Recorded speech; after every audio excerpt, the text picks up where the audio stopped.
परमात्मा श्री कृष्णचंद्र का ध्यान करते हुए, नमन करते हुए धर्म प्रेमियों को, ज्योतिष विज्ञान प्रेमियों को हर हर महादेव, बम बम भोले, नमः शिवाय। मित्रों, राहु का नाम सुनते ही लोगों की पेंट गीली हो जाती है।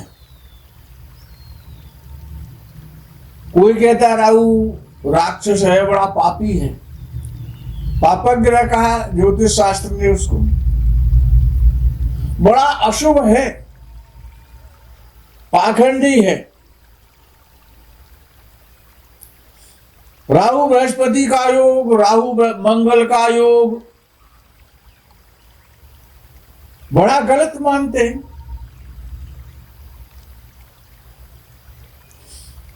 लेकिन राहु ठग है, राहु व्यभिचारी है, राहु विदेशी है, राहु भटका देता है, राहु मार देता है। बहुत सारे विषय राहु के विषय में लोग कहते हैं, लेकिन ये भूल जाते हैं कहने वाले कि राहु से अच्छा कोई ग्रह ही नहीं है। सुपर क्वालिटी सर्वोत्तम ग्रह है राहु, सामान्य ग्रह नहीं, असामान्य ग्रह है। ये तो राहु के विषय में प्रसिद्ध है कि जिस ग्रह के साथ बैठे उस ग्रह को वो राहु ग्रसित कर लेता है। ग्रसित का मतलब उसे ये नहीं उसको खा जाता है, मगरमच्छ की तरह वो खाता नहीं है, न वो निकल जाता है। उसके जो गुण हैं वो उनको ग्रहण कर लेता है, उसमें इतनी शक्ति है। अगर शुभ ग्रह के साथ बैठा है तो शुभ हो जाएगा।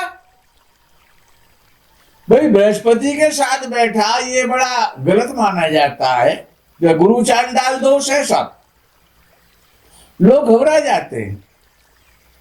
लेकिन ये दोष ही व्यक्ति को अरबपति, करोड़पति, बहुत बड़ा श्रेष्ठ उच्च कोटि का विद्वान बना देता है। जब राहु की दशा आती है तब केंद्र के स्वामी से राहु का संबंध हो जाए, युति के द्वारा हो जाए, दृष्टि के द्वारा हो जाए, केंद्र में हो जाए या त्रिकोण में हो जाए, और राहु की दशा आ जाए, इससे अच्छा जीवन का और कोई समय हो ही नहीं सकता। इतना श्रेष्ठ फल देगा राहु। राहु त्रिषडाय में जब होता है, यानी तीसरे भाव में, छठवें भाव में और एकादश भाव में और दसम भाव में, हम तो दसम भाव को भी लेते हैं, अत्यंत उत्तम और श्रेष्ठ फल देता है। योग कारक ग्रहों के साथ जो ग्रह राजयोग बना रहे हैं, केंद्र त्रिकोण का राजयोग बन रहा है, पंच महापुरुष राजयोग बन रहा है, धर्म कर्माधिपति बन रहा है, अखंड साम्राज्य बन रहा है, जितने भी ये हजारों प्रकार के राजयोग हैं। तो ये जो जब राजयोग, जो ग्रह राजयोग बना रहा है, ये तो राहु उसके साथ बैठा है, तो राहु राजयोग देगा। अगर केंद्र त्रिकोण के स्वामी से राहु का यदि संबंध हो गया तो केंद्र त्रिकोण का ही फल करेगा, शुभ फल करेगा, अच्छा फल करेगा, आपका नाम रोशन कराएगा, ख्याति दिलाएगा, दिग दिगंत में आपको भ्रमण कराएगा, आपको धनवान बना देगा, आपको भूमि का, भवन का, वाहन का, समस्त प्रकार के राजयोग दे देगा। इधर राहु का संबंध केंद्र त्रिकोण के स्वामी से युति के द्वारा हो जाए, दृष्टि के द्वारा हो जाए, शुभ ग्रह के साथ हो जाए, राहु बृहस्पति के साथ हो जाए, बृहस्पति की दृष्टि राहु पर चली जाए, बृहस्पति की दृष्टि राहु को राजयोग दे देती है, इतना शुभ हो जाता है, राहु राजयोग दे देता है। राहु शुक्र की दृष्टि राहु पर पड़ जाए, राहु बुध के साथ में बैठ जाए, हाँ राहु मंगल के साथ यदि बैठा है या मंगल की दृष्टि है तो वो योग खराब है, क्योंकि मंगल अत्यंत क्रूर है, मंगल से अधिक कोई क्रूर नहीं हो सकता, बड़ा खतरनाक हो जाता है राहु तब। यदि शनि की युति या दृष्टि हो जाए तो वो समय बहुत खराब होता है राहु का, तब राहु खराब हो जाएगा।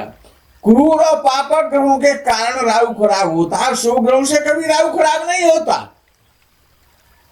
तो राहु शुक्र की युति, राहु बृहस्पति की युति, केंद्र त्रिकोण के स्वामी से राहु का युति या दृष्टि का संबंध बहुत अत्यंत श्रेष्ठ परिणाम देने वाला है, क्योंकि वो किसी ग्रह को खाएगा नहीं यार, ये कोई नियम थोड़ा ही है। लेकिन राहु में यह विशेषता है कि जब पापक ग्रह के साथ बैठेगा तो पापी हो जाएगा, क्रूर ग्रह के साथ बैठेगा तो क्रूर हो जाएगा, और शुभ ग्रह के साथ बैठेगा तो अत्यंत शुभ हो जाएगा।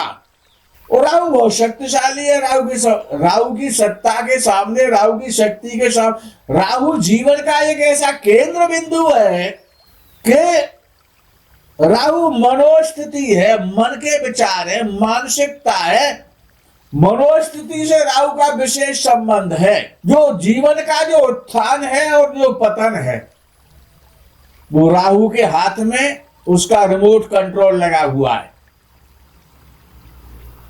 जीवन में यदि किसी व्यक्ति की शोहरत हो रही है, दिगंत में उसकी ख्याति हो रही है, धन कमा रहा है, करोड़पति बन रहा है, अरबपति बन रहा है, खरबपति बन रहा है, तो वो राहु की कृपा से बनेगा। तो उत्थान यानी उन्नति का और अवनति का यानी उत्थान और पतन का केंद्र बिंदु है राहु।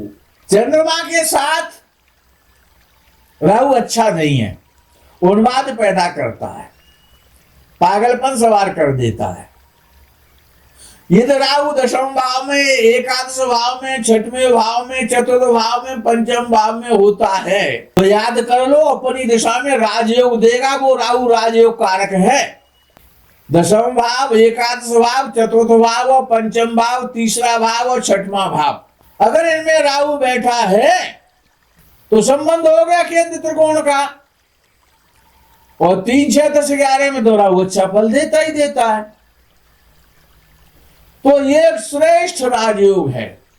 जब भी राहु की दशा, अंतर्दशा, प्रत्यंतर दशा, महादशा जब भी आएगी, राहु आपको श्रेष्ठ धनवान बनाएगा।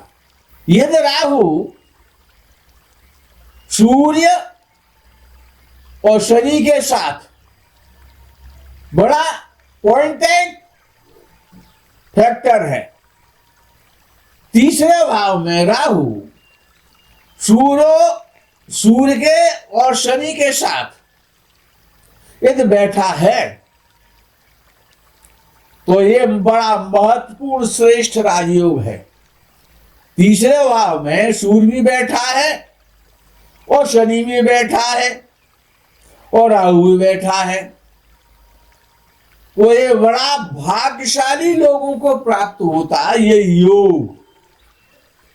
और यदि राहु की दशा आ जाए तो संतरी से मंत्री बना देगा, गरीब से अमीर बना देगा, राजयोग दे देगा। राहु ऐसा एक ग्रह है कि एकादश भाव में तो विद्वानों ने एक दशम भाव में क्या, नवम भाव में क्या कहा है, नवम भाव त्रिकोण है, तो हम केंद्र और त्रिकोण की चर्चा कर रहे हैं राहु के संबंधित। तो पहले सबसे जो बलवान त्रिकोण है नवमा भाव, सबसे बली त्रिकोण है। तो राहु नवम भाव में शुभ ग्रह के साथ बैठा हो या शुभ ग्रह से देखा जाता हो, नौवें भाव में, भाग्य भाव में, पिता के भाव में, तो ऐसा जातक जिसकी कुंडली में यह योग है, पापक ग्रहों के साथ ना हो, पापक ग्रहों की दृष्टि भी ना हो, और राहु 9वें भाव में हो, शुभ ग्रहों की दृष्टि हो या शुभ ग्रहों के साथ बैठा हो, तो ऐसा जातक बड़ा उच्च कोटि का वक्ता होता है, विद्वान होता है, हायर एजुकेशन को प्राप्त करता है, खोज करता होता है, वैज्ञानिक बनता है, डॉक्टर बनता है, अच्छा विद्यार्थी अपने जीवन में साबित होता है, जिसको स्कॉलरशिप इत्यादि मिलती है। और ऐसा राहु कैसा बन जाएगा पता है? परम धार्मिक, धर्मपरायण। लेकिन शर्त यही है कि राहु अशुभ ग्रहों से, पापक ग्रहों से, क्रूर ग्रहों से नहीं देखा जाता हो, न उनकी उसमें दृष्टि हो, शुभ ग्रहों के साथ हो, शुभ ग्रहों से देखा जाता हो, तो ऐसा ज्यादा प्रभावशाली वक्ता बनेगा, बड़ा शिष्टाचारवान, सुसंस्कृत होगा, मानवतावादी होगा, भक्ति भाव वाला होगा, भक्ति की पराकाष्ठा। अच्छा, रावण को गलत कहा जाता है, जो लंका का जो रावण था उसको बहुत गलत कहा जाता है। ये तो रावण नहीं होता तो ये आप क्या आज राम को जानते? जितने बार राम का नाम लिया जाएगा उतने बार रावण का नाम लिया जाएगा।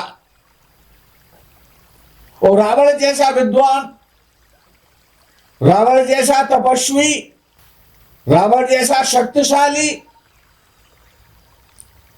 तो यही तो है राहु। तो जब भाग्य स्थान में होगा या धर्म स्थान में होगा तो वो परम धार्मिक बना देगा, भाग्यशाली बना देगा, भाग्योदय कराएगा। नवम भाव में बैठे हुए राहु की एक कमजोरी तो है कि वो दूसरे धर्म में अधिक श्रेष्ठ निष्ठा रखता है।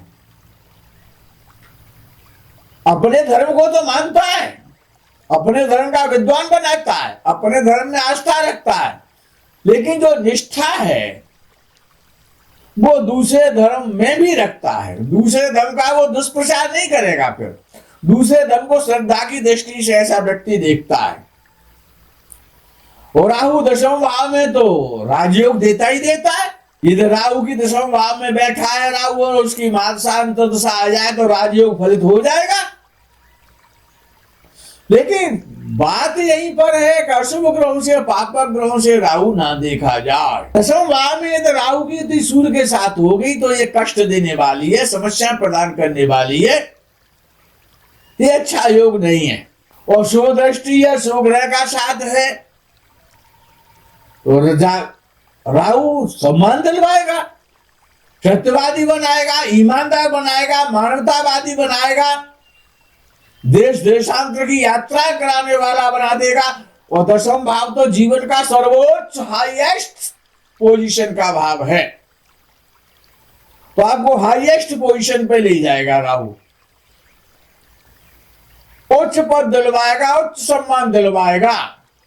लेकिन शुभ ग्रहों के साथ हो, शुभ ग्रहों से देखा जाता हो, शिक्षित बनाएगा, परिश्रमी बनाएगा, उधनी बनाएगा।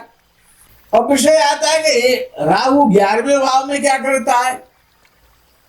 यदि किसी का राहु 11वें भाव में बैठा हुआ, बस शर्त यही है ये कि पापक ग्रहों के साथ ना हो और पापक ग्रहों से देखा ना जाता हो, शुभ ग्रहों के साथ हो या शुभ ग्रहों से देखा जाता हो।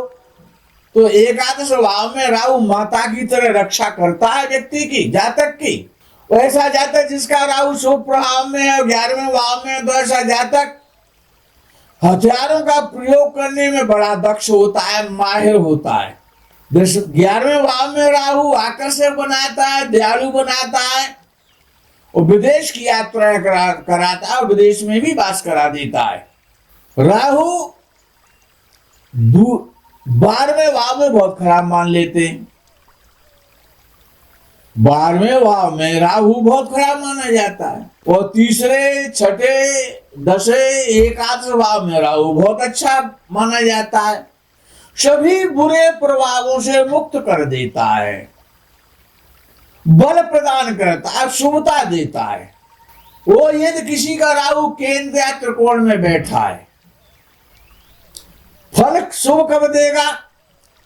जो मिथुन या कन्या लग्न हो, जन्म कुंडली का राहु केंद्र या त्रिकोण में बैठे तो या तो मिथुन लग्न हो या फिर कन्या लग्न हो, बहुत श्रेष्ठ राजयोग दे देगा।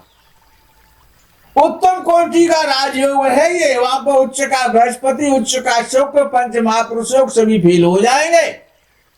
मिथुन या कन्या लग्न हो जातक का राहु केंद्र या त्रिकोण में बैठे तो सबसे बड़ा राजयोग है ये। पंच महापुरुष योगों में मालव्य योग है, शश योग है, रुचक योग है, हंस योग है। ये सारे योग फीके पड़ जाएंगे, इतना श्रेष्ठ योग बना देगा। या राहु केंद्र त्रिकोण में मिथुन या कन्या राशि में बैठ जाए, केंद्र में बैठे या त्रिकोण में बैठे, मिथुन का हो या कन्या राशि का हो, अत्यंत श्रेष्ठ और शुभ परिणाम देगा। और जब ये योग बनता है तो व्यक्ति जीवन का बड़ा पुण्यशाली व्यक्ति होता है। जब मिथुन या कन्या राशि का राहु केंद्र त्रिकोण में जब बैठता है तो समझ लो ऐसे व्यक्ति पूजनों के बड़े पुण्यशाली हैं।